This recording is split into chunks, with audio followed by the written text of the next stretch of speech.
Herzlich willkommen zu Alltag Deutsch Podcast. Heute ist Tag 184, Thema psychische Gesundheit. Wir lernen 15 wichtige Wörter für den Alltag. Also, bevor wir genau besprechen, wie wir das heute machen, möchte ich eigentlich, dass ihr euch mal kurz etwas vorstellt. Okay, ich bin gespannt. Stellt euch vor, euer Gehirn ist, wie ein Computer. Und ihr habt da den Internetbrowser geöffnet. Zuerst ist da nur ein Tab offen. Alles läuft super schnell. Ja, wie am Montagmorgen nach einem guten Kaffee. Genau. Aber dann öffnet ihr einen zweiten Tab, einen dritten, einen 10. Tab. E-Mails, Termine, Sorgen um die Familie, finanzielle Probleme. Oh ja, das kenne ich. Plötzlich laufen da 20 Tabs gleichzeitig. Und der Lüfter des Computers wird furchtbar laut, das System wird also wirklich extrem langsam und irgendwann friert der Bildschirm einfach komplett ein. Nichts geht mehr. Wow, ja. Und genau das ist Stress in unserer modernen Welt. Das ist wirklich ein fantastisches Bild. Und genau deshalb ist dieses Thema heute auch so wichtig. Wenn der innere Bildschirm einfriert, fühlen wir uns oft völlig hilflos. Absolut. Der erste Schritt, um den Computer wieder zum Laufen zu bringen, ist nämlich die Sprache. Wir müssen die richtigen Worte haben, um zu beschreiben, was in uns passiert. Ja, weil, wenn wir unsere Gefühle benennen können, verlieren sie ein bisschen von ihrer Macht über uns, richtig? Genau so ist es. Super. Und um diese Worte nicht nur zu verstehen, sondern auch perfekt auszusprechen, zeigen wir euch heute eine sehr effektive Methode, um eure Aussprache zu verbessern: Shadowing. Beim Shadowing sprecht ihr fast gleichzeitig mit dem Sprecher. Das ist wirklich ein unglaubliches Training für das Gehirn und auch für den Mund. Hier sind 3 einfache Schritte für euch. Also Schritt 1, zuhören. Hört zuerst nur zu. Achtet auf die Aussprache, die Betonung und die Pausen. Denkt nicht an Grammatik, hört nur den Klang. Okay. Und dann Schritt 2, mitsprechen. Jetzt sprecht ihr mit, versucht genau so zu sprechen wie der Sprecher, achtet auf Tempo, Stimme und Gefühl. Richtig. Und dann Schritt 3, aufnehmen. Nehmt euch selbst auf. Vergleicht eure Stimme mit dem Original. So erkennt ihr eure Fehler und könnt euch verbessern. Und hier noch eine kleine Warnung, also wirklich wichtig, bitte lest nicht nur still mit. Ja, absolut. Shadowing funktioniert nur, wenn ihr laut sprecht. Genau. Euer Mund muss die Bewegungen trainieren. Und noch ein kleiner Tipp für heute. Bleibt bis zum Ende, dort hört ihr unsere Mini-Story. Also gut, lass uns direkt mal in dieses Gefühl einsteigen, wenn der Kopf zu voll ist. Also wenn zu viele Tabs geöffnet sind. Das ist nämlich unser erstes Wort für heute. Die Überforderung. Die Überforderung. Auf Englisch sagt man dazu being overwhelmed. Das ist ein Substantiv. Die Überforderung ist genau dieses Gefühl, dass eine Situation oder eine Aufgabe einfach zu schwer ist und man es nicht mehr schafft. Und psychologisch gesehen ist das extrem interessant. Warum passiert das eigentlich? Unser Gehirn hat einen Bereich, der für das aktive Denken zuständig ist. Okay. Und dieser Bereich hat nur eine sehr begrenzte Kapazität. Er kann halt nur eine bestimmte Menge an Informationen gleichzeitig verarbeiten. Also wie der Arbeitsspeicher beim Computer. Genau. Wenn der Chef immer mehr Aufgaben gibt, das Telefon klingelt und man gleichzeitig, an den Einkauf denken muss, sagt das Gehirn irgendwann: Stopp, das ist zu viel. Das ist die Überforderung. Verstehe. Ein gutes Beispiel für den Alltag. Zu hohe Erwartungen des Chefs führen bei Mitarbeitern oft zu Überforderung. Das ergibt absolut Sinn. Das Gehirn schützt sich selbst, indem es einfach streikt. Richtig. Aber was passiert denn, wenn man diesen Zustand der Überforderung nicht ändert? Wenn man jeden Tag mit diesem eingefrorenen Computerbildschirm weiterarbeitet? Tja, dann kommen wir in eine sehr gefährliche Phase.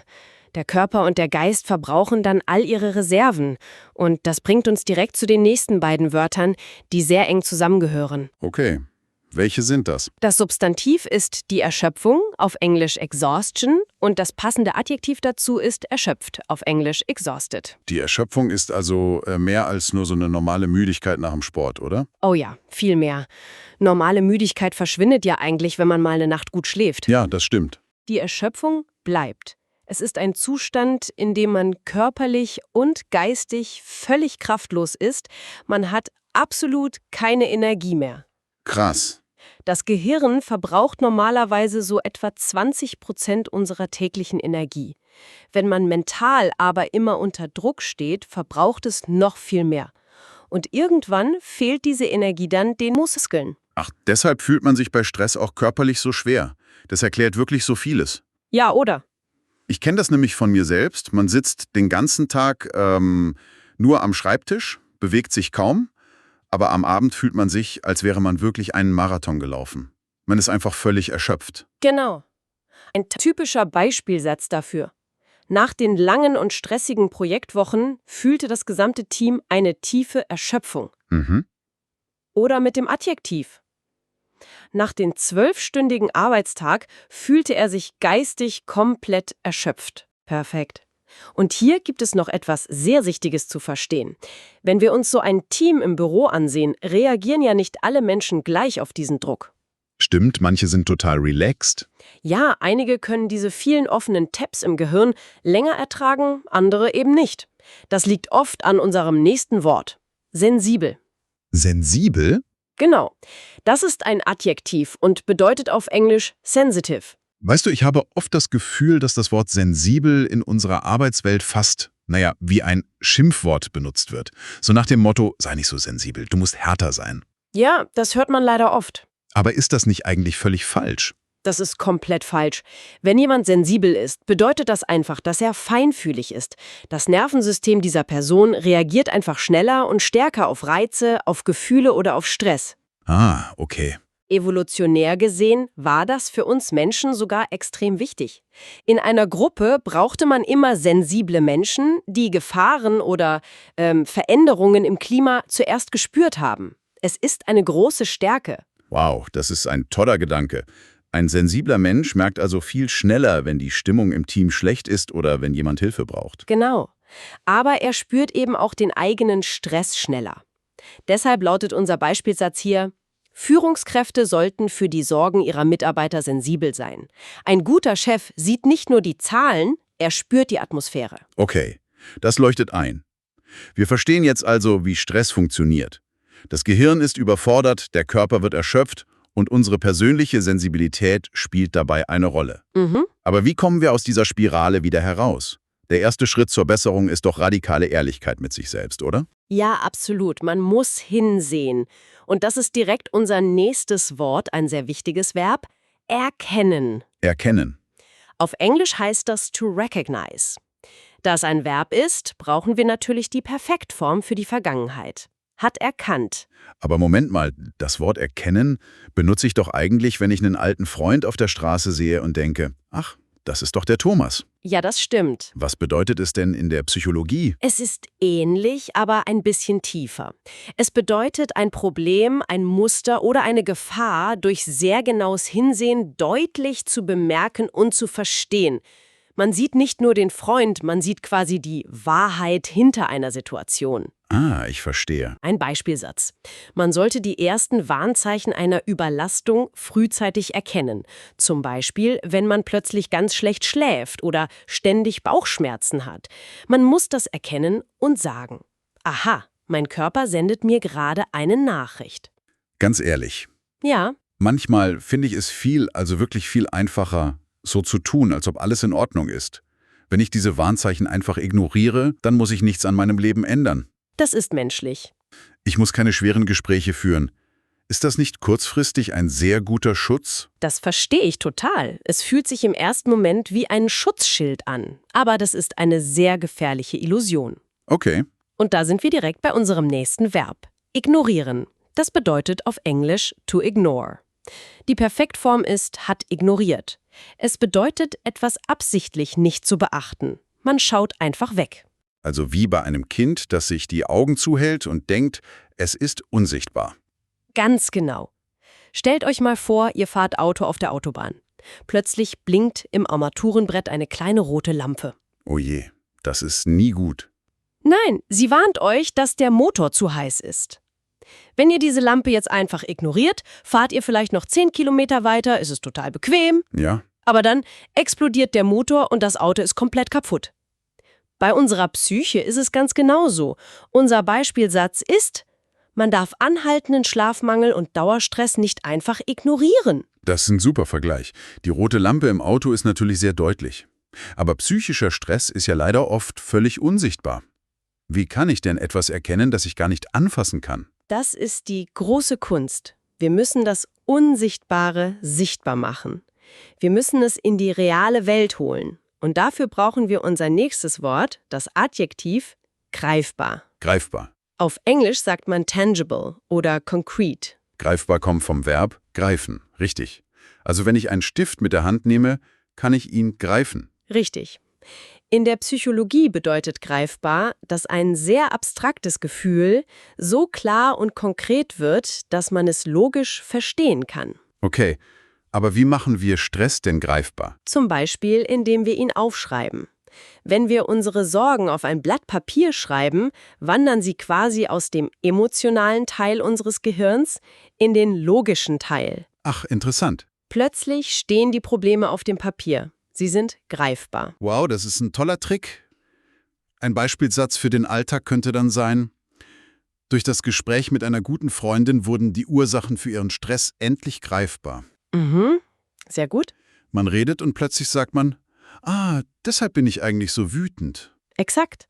Und all diese Dinge, also Gedanken, Gefühle, die Art, wie wir die Welt wahrnehmen, das fassen wir mit unserem nächsten Adjektiv zusammen: mental. Mental. Das ist auf Englisch exakt dasselbe Wort, mental. Es betrifft den Geist oder die Psyche eines Menschen. Ja, wir gehen so selbstverständlich ins Fitnessstudio, um unsere körperliche Gesundheit zu trainieren. Wir essen gesund, aber die mentale Gesundheit wird echt oft vergessen. Leider ja. Dabei steuert das Gehirn doch alles andere. Ein guter Merksatz wäre hier: Eine gute Balance zwischen Arbeit und Freizeit ist extrem wichtig für die mentale Gesundheit. Perfekt. So, wir haben jetzt sehr viel über diese unsichtbare mentale Welt gesprochen und wie wir Probleme dort erkennen. Bevor wir uns gleich anschauen, mit welchen konkreten Aktionen wir uns schützen und heilen können, haben wir eine kurze Bitte an euch.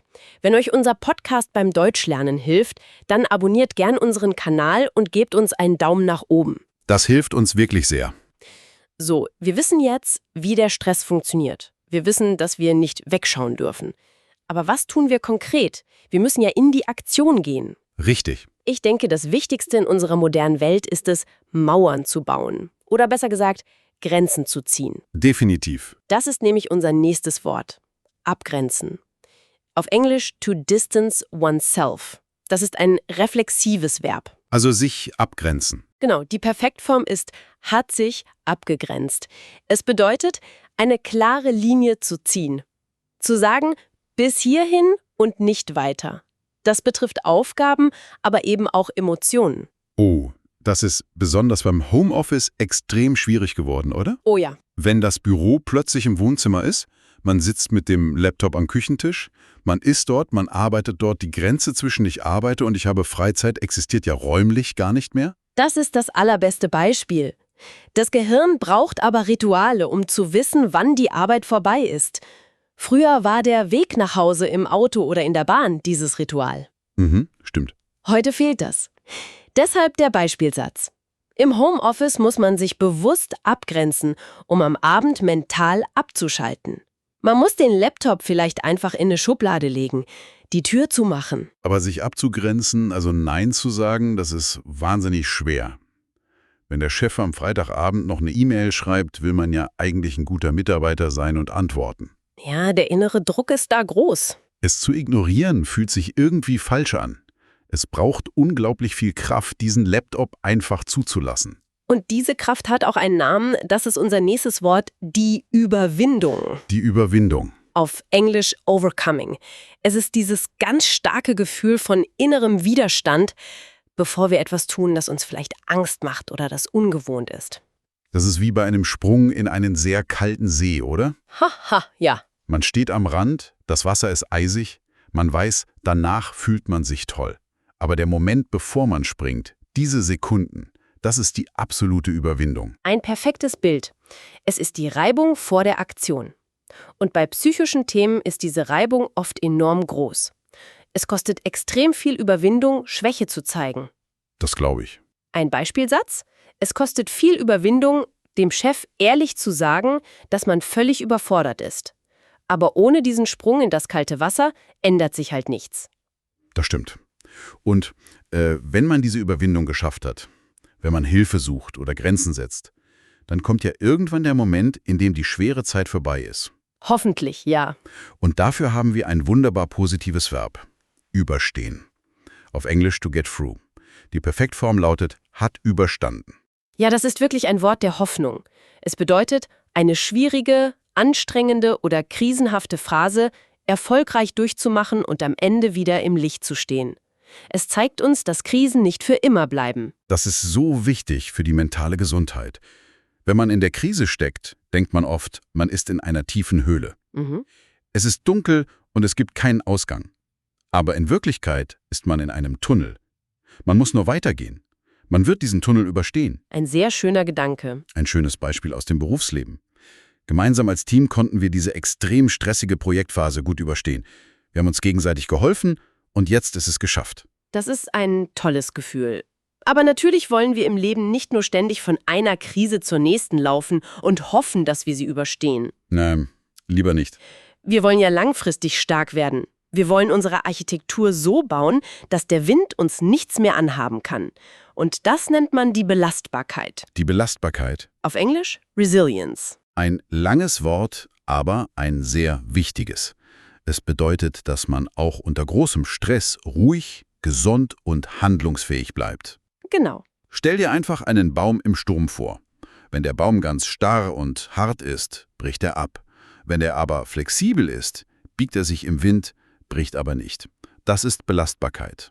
Ganz genau. Und die spannende Frage in der Forschung war lange Zeit, haben wir diese Belastbarkeit schon bei der Geburt in unseren Genen oder können wir das lernen?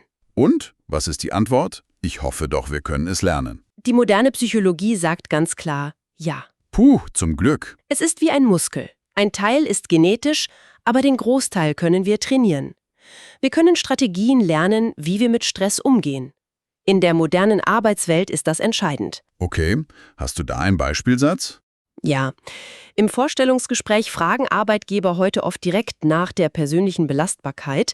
Sie wollen wissen, ob du Strategien hast, wenn es mal stürmisch wird. Und eine der allerbesten Strategien, um diesen mentalen Muskel zu trainieren, ist unser nächstes Wort, die Achtsamkeit. Oh ja. Auf Englisch sagt man Mindfulness. Das ist ja ein riesiger Trend geworden in letzter Zeit, aber es ist weit mehr als nur ein Trend. Wie würdest du Achtsamkeit denn erklären? Für mich ist es das Ende der Zeitreisen im Kopf. Zeitreisen? Das musst du erklären. Ja, also, wenn wir gestresst sind, reist unser Gehirn ständig durch die Zeit. Wir ärgern uns über Fehler von gestern, das ist die Vergangenheit. Oder wir haben schreckliche Angst vor dem Meeting morgen, das ist die Zukunft. Achtsamkeit ist die Methode, die Aufmerksamkeit extrem bewusst in die Gegenwart zu holen, in das Jetzt. Ah, ich verstehe. Man spürt, wie man auf den Stuhl sitzt. Man riecht den Kaffee ganz bewusst, anstatt ihn nur schnell zu trinken. Das ist wirklich eine fantastische Erklärung. Die Zeitreisen stoppen. Wenn unser Gehirn im Jetzt ist, produziert es keine Stresshormone, weil im Jetzt ja meistens gar keine direkte Lebensgefahr besteht. Eben. Unser Beispielsatz für den Alltag wäre, Kurse für Achtsamkeit können dabei helfen, das ständige Grübeln zu stoppen und den Kopf frei zu bekommen. Sehr schön. Und durch diese Achtsamkeit kommen wir zu einer sehr wichtigen Phase der Heilung. Das ist unser 14. Wort, das Verb stabilisieren. Stabilisieren. Auf Englisch to stabilize und im Perfekt hat stabilisiert. Stabilisieren bedeutet, etwas Wackeliges wieder fest, ruhig und sicher zu machen. Stell dir mal vor, du fährst Fahrrad. Ja. Wenn du schnell und voller Energie fährst, ist es ganz einfach, das Gleichgewicht zu halten. Aber wenn du total erschöpft bist und ganz langsam wirst, fängst du an zu wackeln. Das Fahrrad wird unsicher. Was machst du?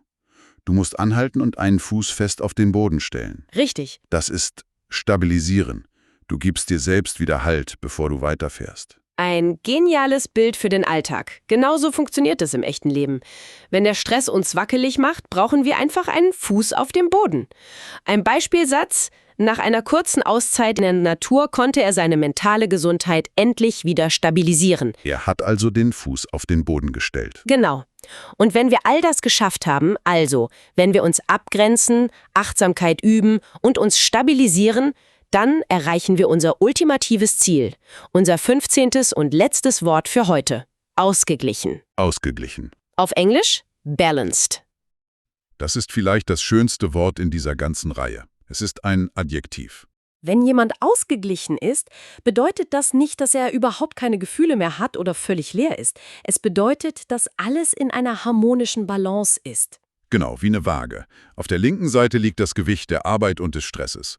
Aber auf der rechten Seite liegt exakt das gleiche Gewicht an Erholung, Freude und Freizeit. Die Waage ist perfekt gerade. Wunderschön gesagt. Ein wunderbarer Beispielsatz. Trotz der verrückten Projektphase wirkte die Chefin immer ruhig und ausgeglichen. Sie ruhte einfach in sich selbst. So eine Chefin wünscht man sich wirklich. Jemand, der belastbar und ausgeglichen ist. Wir haben heute echt einen weiten Weg zurückgelegt. Von der Überforderung bis zur Balance. Das stimmt. Und wie immer fassen wir das jetzt für euch zusammen. Genau. Jetzt kommt unsere Mini-Story. Hört noch mal genau zu, denn hier tauchen noch einmal alle 15 Wörter auf, über die wir gerade gesprochen haben. Achtet darauf, wie sie im Alltag verwendet werden. Anna arbeitet seit Monaten nur noch im Homeoffice. Jeden Tag spürt sie eine extreme Überforderung, weil ihr Chef ihr immer neue Projekte gibt. Irgendwann führt das zu einer tiefen Erschöpfung. Oh, die arme Anna. Ja. Wenn sie abends auf dem Sofa sitzt, ist sie völlig erschöpft. Sie weint oft ohne Grund, weil ihr Nervensystem momentan so sensibel reagiert. Zuerst versucht sie, diese Gefühle einfach zu ignorieren und noch mehr zu arbeiten. Typisch, oder? Leider ja. Doch dann kann sie in einem ruhigen Moment endlich erkennen, es ist die massive mentale Belastung, die sie krank macht. Sie lernt, dass sie sich nach 8 Stunden Arbeit konsequent abgrenzen muss. Der Laptop wird ausgeschaltet. Richtig. Es kostet sie am Anfang unglaublich viel Überwindung, Nein zu sagen. Aber sie fängt an, jeden Tag Meditation und Achtsamkeit zu üben. Sehr gut. Dadurch werden ihre Ängste endlich greifbar und sie versteht, was sie wirklich braucht. Schritt für Schritt kann sie ihre Stimmung stabilisieren und ihre innere Belastbarkeit wachsen lassen. Nach ein paar Wochen hat sie diese dunkle Phase überstehen können. Ein tolles Happy End. Ja.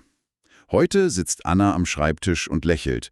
Sie ist wieder ein glücklicher, ausgeglichener Mensch. Eine richtig tolle Geschichte, die zeigt, dass man den Weg aus dem Stress finden kann. Und jetzt seid ihr dran, liebe Zuhörer. Genau.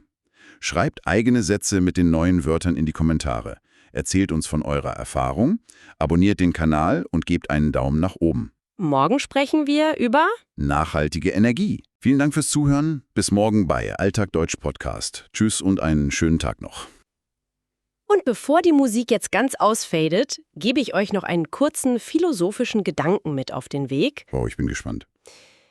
Wir haben heute so viel darüber gelernt, wie wir belastbar werden. Aber müssen wir in unserer modernen Arbeitswelt vielleicht neu definieren, was Produktivität bedeutet, damit wir gar nicht erst so extrem widerstandsfähig sein müssen? Denkt mal darüber nach. Tschüss zusammen!